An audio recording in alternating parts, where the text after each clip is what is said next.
Welcome to this week's podcast, which is from a new location, which is particularly relevant to this week's discussion because it was only the other morning that I was woken up by a rumble and then the entire boat shaking in the water for a few seconds. Well, it actually woke me up. It did, and I've never felt anything like it in the 20 years we've been on this boat. Never experienced that before. I was already up. I was in the cockpit. And I heard this noise and couldn't work out where it was coming from. There wasn't a cloud in the sky. And that shaking was extremely unnerving. Never felt anything like it before. It's a sensation I just can't explain. But of course, it was an earthquake. Yeah. And we are in the Ring of Fire, of course. And so this is something that happens all the time. But we thought it was worth just investigating a little bit further because not only have we got earthquakes going on, of course, we have volcanic eruptions, and that is particularly relevant this week. Hello, I'm Liz. And I'm Jamie. Welcome to Follow the Boat, in which we discuss what it's really like to give it all up to live on a boat. And go travelling around the world. We've been doing it since 2006 and we're still at it. Each week we talk about our latest YouTube video. And about boats, sailing, travel or anything else which floats into our heads. And if you leave a comment we like, we'll give you an answer and a name check. Peace and fair winds. I think most people know what the Ring of Fire is, don't they? But just in case you're not sure, it's the total circumference, really, of the Pacific Ocean. It goes all the way around, that's from here in Southeast Asia, up north through the Aleutians, and then, of course, down the western coast of America and South America. And it's really well known for its earthquakes. In fact, a statistic I got from the National Geographic Society is that 90% of the world's earthquakes occur along the Ring of Fire. And we're right here on one of the worst bits right now. Yes, and we also said in the introduction, we mentioned volcanoes because it's related. And only in the last week or so, there's been a significant eruption off the northeast coast of Sulawesi. Yeah, it's probably been in your newspapers or somewhere on your social media. It was so big, they had to evacuate the island itself and the island next to it, and it closed down 7 airports. There were tsunami warnings, although luckily there wasn't a tsunami. But by the way, we should say that it closed down airports not just in Indonesia, but also in Malaysia as well, across Malaysian Borneo. Yeah. So the airports that we've used in the past, in Kota Kinabalu, for example, they were all had to be closed down. Yeah, they did. And it's still going, I believe.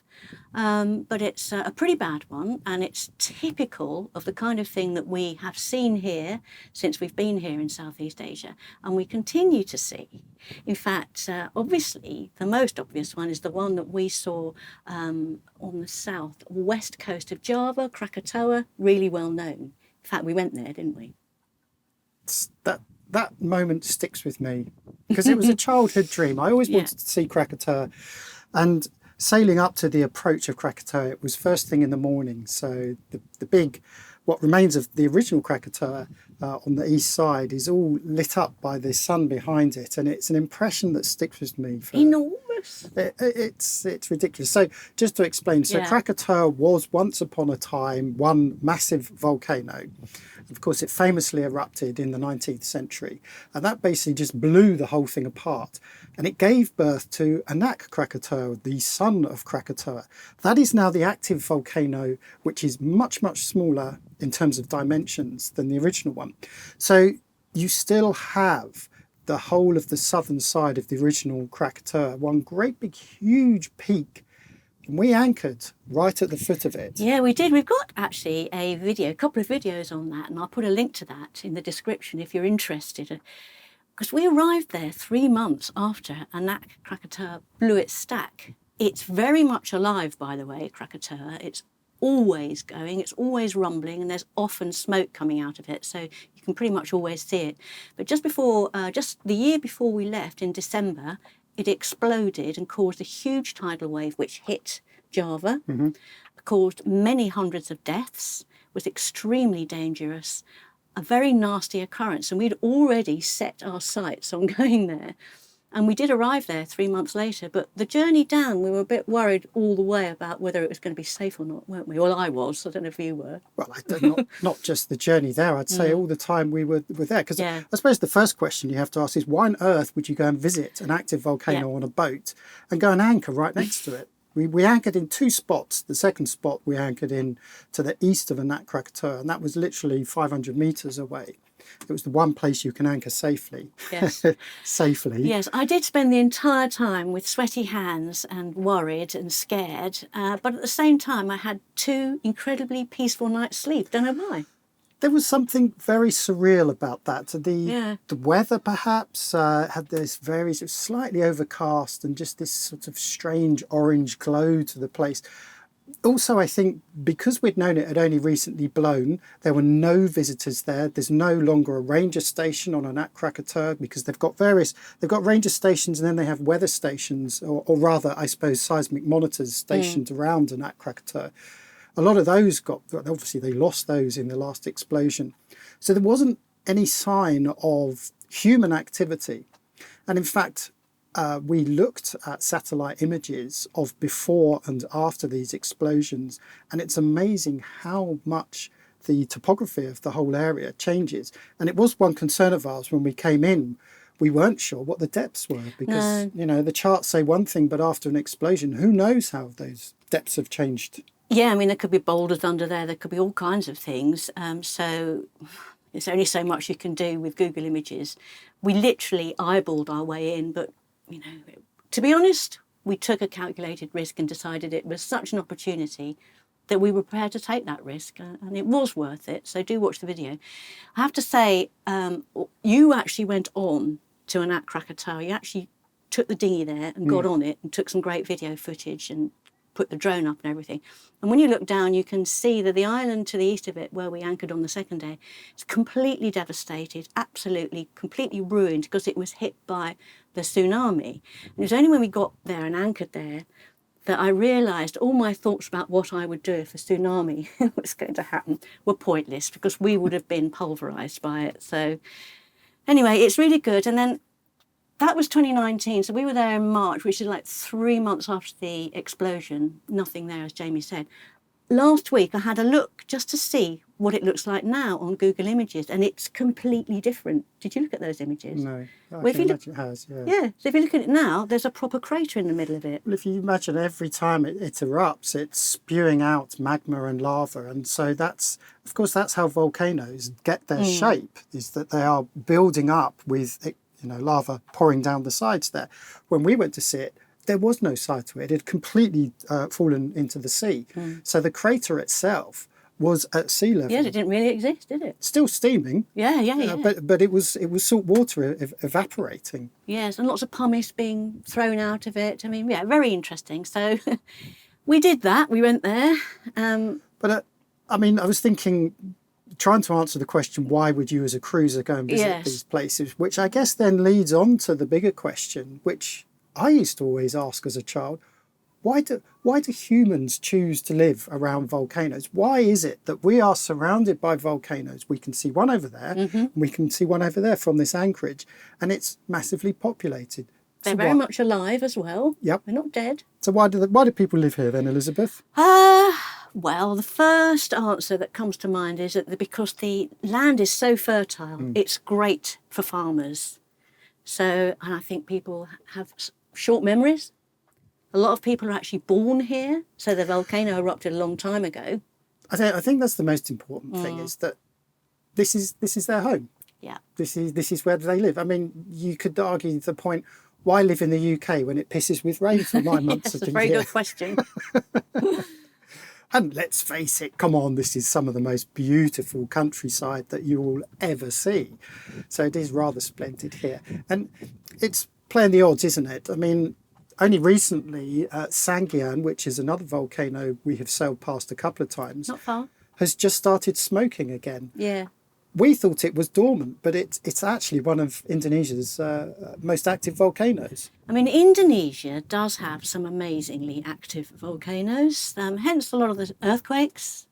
The volcanoes regularly spewing out smoke. And they do have very good systems of telling you what's about to happen and if there's a tsunami likely to happen. So, it's all there. You can get that information. Did you know that liking and subscribing on YouTube or wherever you get your podcasts helps us to get noticed? Go on, give us a helping hand. At the time of this recording, we're anchored off Gili Sudak, which is a tiny, weeny little island off the southwest coast of Lombok. Which isn't a volcano. It isn't a volcano, but Lombok does have its very own enormous volcano called Mount Rinjani. We were anchored very close to that, and it certainly is active up there. It's one of the highest points in Indonesia, I think. Yeah, isn't it? I think it's the second highest. Next to us on the west is Bali, and that has 4 active volcanoes. And to the east of us is Sumbawa with 7 active volcanoes, including Mount Tambora, which is the most famous one because in 1815 it erupted and caused so much problem and devastation around the world that we had winter for the whole of 1815. Yeah, that was once upon a time Indonesia's one of its highest peaks, and it literally just blew the top off. Yeah. And it threw so much into the atmosphere that it affected the world. Yeah. And in fact, it's I think it was the loudest sound ever recorded, or that could have been Krakatoa, one of those two. One of the ones from the 19th century was so loud that the eruption was heard from halfway around the world. And the tsunami went right around the world as well. But Tambora was it's the world's biggest in recorded history. And it basically put the world into winter for a year or so. Yeah, it's right next to us and it's still active. But that's not the biggest. So the biggest explosion ever, and it wasn't necessarily recorded history because it was 64,000 years ago, which was Lake Toba. And Toba is on Sumatra, sort of halfway up. And if you look on Google Earth, you'll see it's now one massive lake. But they think that 64,000 years ago, when that exploded, it didn't just put the world into winter for a year. It actually affected the atmosphere for many hundreds of years. And they think that it actually wiped out about 95% of all living creatures. Incredible. And here we are. This is part of Indonesia. It's still active. Few actually, I think, on Sumatra. Because while we've been over here, we've had, warnings, haven't we, about Sumatra? It's been in the papers, various volcanoes regularly going off. I mean, it is something that happens a lot over here. Well, we were in Medana on the north side of Lombok, and we were hauled out, and we felt an eruption there, and that one lasted for 60 seconds. It ran long enough that it woke us up at 3 a.m.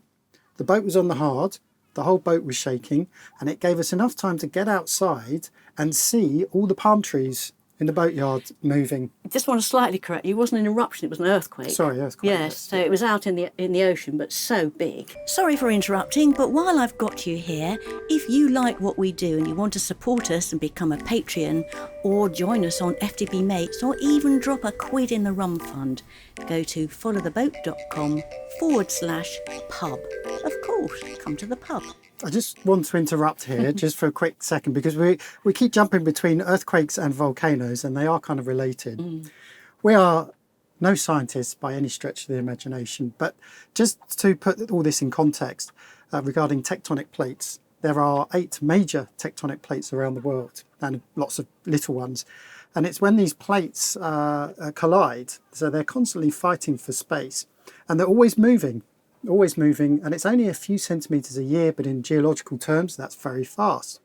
So what happens is when the winning plate goes over the top of the losing plate, that's what creates our mountains and our hills and our volcanoes. And then the losing plate, it kind of gets pushed underneath. Seawater seeps down, and it ends up creating lava, and that builds underneath the winning tectonic plate. And eventually that will create enough pressure that it will create a volcano. And I think there's 2 different types. So there's the one that's caused by tectonic plates, and then there's the other one, which is just all the magma in the centre of the earth. Yeah, because we're actually just living on a very tiny thin crust, aren't we, around the top of the planet? Exactly, yeah. So all that molten magma in the middle of the Earth's core, which is as hot as the surface of the sun, you can see it like when you get storm clouds forming on a hot day, and you get these long columns of cloud. Well, that's the same thing. It's all this magma that is building up, the pressure's building up underneath. And as you say, the crust is so small relative to the rest of, the Earth's core, that it's quite easy for these, these lava flows to pop out randomly, potentially anywhere in the world, because let's face it, it's not just Indonesia that has volcanoes. No, I mean, obviously being part of the Ring of Fire, as we say, the whole of the Pacific is extremely dangerous. It's not just here. Look at the Med. We've got 3 enormous volcanoes just in Italy. Stromboli, Etna and Vesuvius. Famous Vesuvius. Yep. Think of Pompeii and Heracleon with all no, I can't remember what it was called anyway, the other one. All completely devastated the local population there. Famous earthquake in this area happened in, 2004 on Boxing Day. And this happened on the very north of Sumatra and round Aceh. You will know about it if you've ever read the news. An appalling earthquake which devastated right across the Indian Ocean over to Thailand, that whole area, with terrible, terrible tsunamis that caused a lot of devastation. A lot of lives were killed. And that was only 20 years ago. And we have a friend who we met in Thailand who was at sea as it hit. Do you remember Graham's story? Well, I just seem to remember all he said was out at sea. Yeah. All he felt was the boat that he was on just sort of rise up a little over a gentle wave that went underneath him. Yeah, and he said he didn't really feel that much, but it was the way the water moved, because he was in Pangnar Bay, so there was some protection there from the epicenter, but it did get devastated. But he just looked at the movement of the water, had never seen anything like it, thought this is really odd, and then went back to Phuket, where he then saw what had happened. And I think that's really interesting from the point of view of being on a boat. You want to be out. You want to be out in the ocean. You don't want to be anywhere near land when this kind of thing happens. Because as you say, it's just slight movement. Yeah, and of course, famously, when tsunami occurs, the water recedes.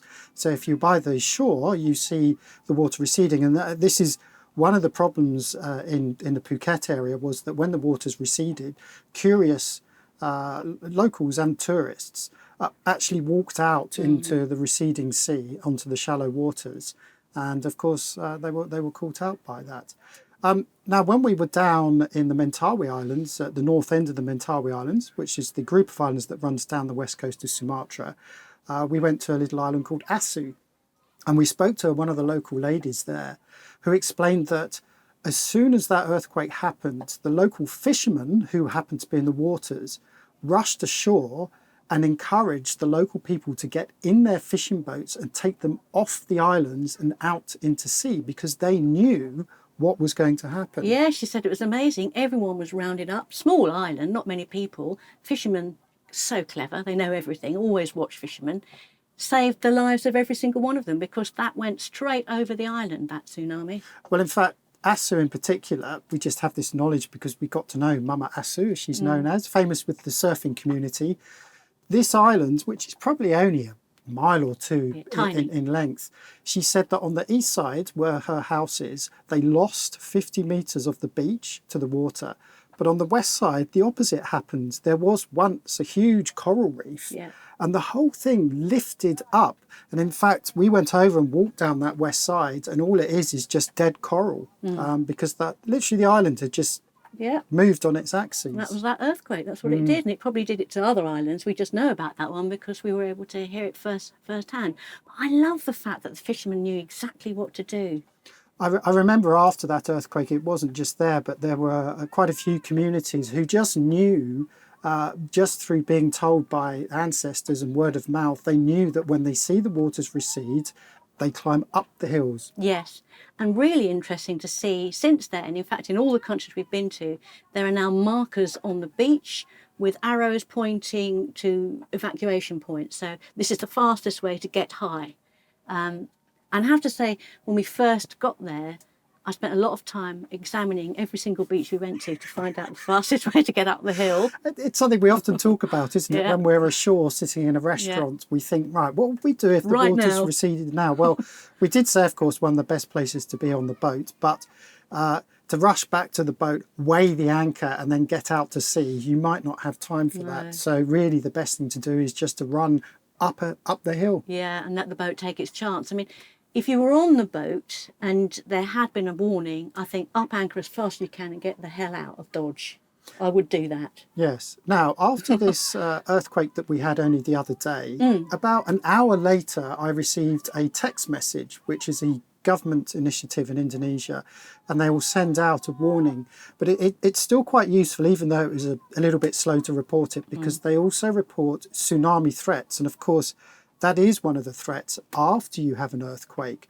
And it's quite often, it's not the initial earthquake that will do the damage, it's the aftershocks. Yeah, so they do say you usually have a little bit of time, providing you're not immediately above it and on it. So you do have a little bit of time. I have 2 apps, by the way. So if you're coming this way, or in fact if you're anywhere in the world, the 2 apps I use are the CSCM EMSC Last Quake app and an app called Earthquake. So they will give you pretty fast information on what's going on. And while we've been recording, actually, I've had a notification of an earthquake on Sumatra. And it, in some ways, I wish I hadn't got the app, because I'm now seeing how many earthquakes are going on around us all of the time. But it's interesting when you talk to the locals. So we talked to a local lad called Danny, who runs the Ruang, the little cafe just over there.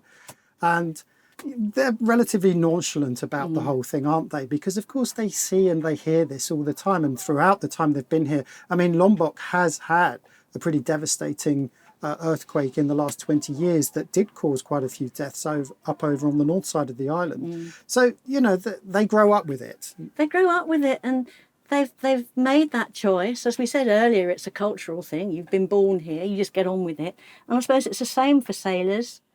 We've got so much we want to see. We take that risk as well. I mean, the risk to be honest with you, at Krakatoa was much higher than being anchored in these islands. Although, you know, with all the scientific monitoring that they do, they tend to have a kind of, you know, a bit of time, let's say, to give us a warning. It's most often they're not a complete surprise. I think just when you get random little earthquakes like we did the other day, obviously they can't predict that.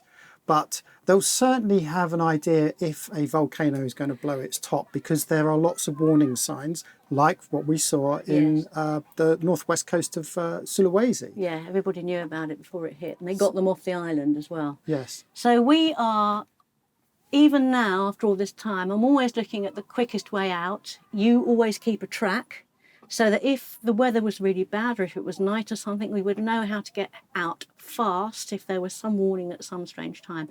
The other thing I'm always looking out for, since we just had that one last week, is another earthquake. So it was quite exciting being on the boat. You don't think so? What a stupid thing to say. Sorry, it's so exciting. You just think about the poor people on ashore who, you know, whose buildings are getting devastated. No, it'd have to be like the one last week, which was way out at sea and didn't hurt anybody. Another one of those. So I would like to experience that again on the boat. There was something rather cinematic about the experience. It's very difficult to give a sense of that complete helplessness that you have, because once you realise what we just felt was an earthquake, and the fact it happened, how many miles? Was it 100 miles offshore? Yes, no, it was closer. It was about 87 kilometres, to be honest with you. In about how many? It was deep. I can't remember without looking it up now. It was quite deep. A couple of 100 metres, maybe. Yeah, longer. But the fact that can cause all of the water that we sit in here behind this mountain range, the fact that it's making the water do this and the boat shake like that uncontrollably, that well, it puts the willies up you. It makes you realise how small and insignificant and useless and puny you are. And I quite like that feeling, which is why I'd like to feel it again, but with some safety. That's my caveat. Sorry, I should have said that earlier. Making sure that nobody on land was hurt or anyone was hurt. I like to feel that shaky sound. Right. So we talked about Europe. We've talked about here. They are everywhere, earthquakes and volcanoes. There isn't anywhere in the world that's safe, except there are probably a few more here. Well, there definitely are a few more here. But would that put you off coming? But Doesn't the UK have earthquakes all the time as well? Yeah, we've got some of the highest amount of earthquakes anywhere in the world, but they're quite small and you don't often feel them. I've felt a couple in the UK, but you don't often feel them. It's not like Japan, where you've got to build your house of paper to survive them. I mean, they are terrible. But yeah, they are everywhere, and the Mediterranean certainly has them. We all know they have them along the west coast of America, North America. Look at the California. No, South America as well. Yes, Peru has had some famous volcanic eruptions in its history. Yeah. I think as sailors, though, we take risks anyway. Yes. So anywhere you go in the world can be dangerous. Yeah. And quite often that's literally to do with the weather. But it's just a risk that you take. And let's face it, on the whole, you know, the chances of a super volcano to happen is very, very low. 2% apparently. Right. 2% of the chance of a super volcano. And super volcano, by the way, is not a scientific term. It's just a media term. But the chances of us being affected by it are pretty slim. But of course, if you live here and you grow up here and you've been here for 30, 40 years, of course you're going to have some experience of them. So don't let these kind of natural phenomena put you off from coming here, because let's face it, the beauty that you see around us makes up for it. Yeah, the natural environment, all the incredible animals that live around here, and the lovely people. So just before we finish, should we just very quickly, it just suddenly occurred to me, the Wallace Line. Yeah. We should talk about the Wallace Line, which is an invisible line, although it's not really invisible, but it's a line that divides Bali from Lombok, but it runs all the way down to the west coast of Australia and all the way up. It's up the Makassar Strait. Yeah, it goes through all the way to the Philippines. Up to the Philippines. It's a dividing line. And it's both a geological and a natural dividing line that literally delineates the difference between creatures, basically flora and fauna, isn't it? Is it a plate? Is it two plates? Is it two minor plates? Yes, possibly. Because they say that on one side and the other there are two completely different types of animals, and that the reason they're different is they couldn't get across. They must have been further apart. So you've got all the kangaroos and things like that. You've got what do you call marsupials on one side, on our side now, but none on the other. That's a very obvious one. So quite interesting, very interesting in fact. But also the flora is different. But even down to underwater. So apparently the diving is different. So we've got Bali 30 miles away, and apparently the diving, what you see underwater is significantly different. Yeah. So it's good to know a little bit about this stuff. It makes you think, doesn't it, when you sail, when you go to these different places, and you learn a little bit. I didn't know about all of those things that we've just talked about till I got here. Certainly don't get taught them at school, do we? No, we just get taught the basics. But to actually be here and see it, that's all. That's the difference, isn't it? That is one of the wonders of living and travelling on a boat. So that's it for now. But I do want to say, just before we go, because we haven't done this for ages, we have a Patreon account and an FTB account where you can send us a little bit of money to say thank you. And people are still doing it. We've got some people who've been supporting us for 10 years, right from the beginning. We've got new people as well, and people occasionally just dropping in a few quid to say thanks. And we want to say, it's about time we did this, thank you to all of you. Yeah, it's not something we push anymore. No. I mean, it sounds a bit needy, but honestly, we do appreciate any support that we get. I mean, we've even recently met some of our long-term Patreons who have left Australia and come over here, and we've actually met them in person. It's been fantastic. Which is great. We love that. Yes. So we do appreciate it. I know we don't roll the credits on our episodes anymore because it was quite involved to do that, but you are always forefront of our minds whenever we are putting these videos together. So we are eternally grateful for your support. Thank you very much.